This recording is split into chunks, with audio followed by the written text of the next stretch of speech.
Ce qui est à l'origine de cette pétition, c'est tout simple, c'est que les Sénégalais ont noté une hausse inexpliquée et inexplicable jusqu'à présent de leur dernière facture, c'est-à-dire le dernier bimestre, juillet-août. Aujourd'hui, nous, on veut juste comprendre ce qui se passe avec les nouveaux tarifs de la Sénélec, parce que nous dire que l'État a enlevé une partie de la subvention à hauteur de 100 milliards, les coûts de production qui ont augmenté et la période de canicule ne saurait expliquer que des factures aient bondi du simple au double, ou même des factures qui ont eu des hausses de 300% ou qui ont décuplé.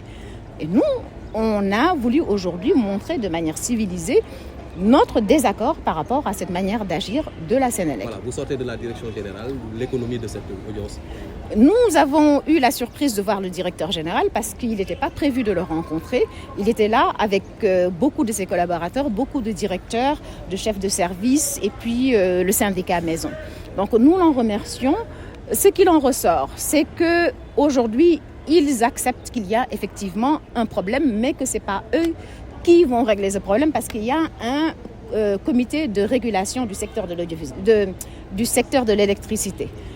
Et donc, aujourd'hui, ils nous demandent de nous rapprocher de ce comité, ce qui était déjà prévu, parce que c'était la prochaine étape, la semaine prochaine pour nous. Et puis, ils demandent à tous les citoyens qui ont un problème avec les factures d'aller les déposer dans les agences. Donc, on s'est entendu pour pouvoir récupérer collecter toutes ces factures problématiques, de se donner un délai d'1 mois. Nous voulions un délai de 15 jours. Ils ont dit que c'était trop court parce que c'est sûr que quand on va dire aux gens « allez déposer vos factures dans les agences », ça va créer un appel d'air. Donc tout le monde va se lever. Donc ils ont demandé un peu plus de temps pour pouvoir les étudier. Et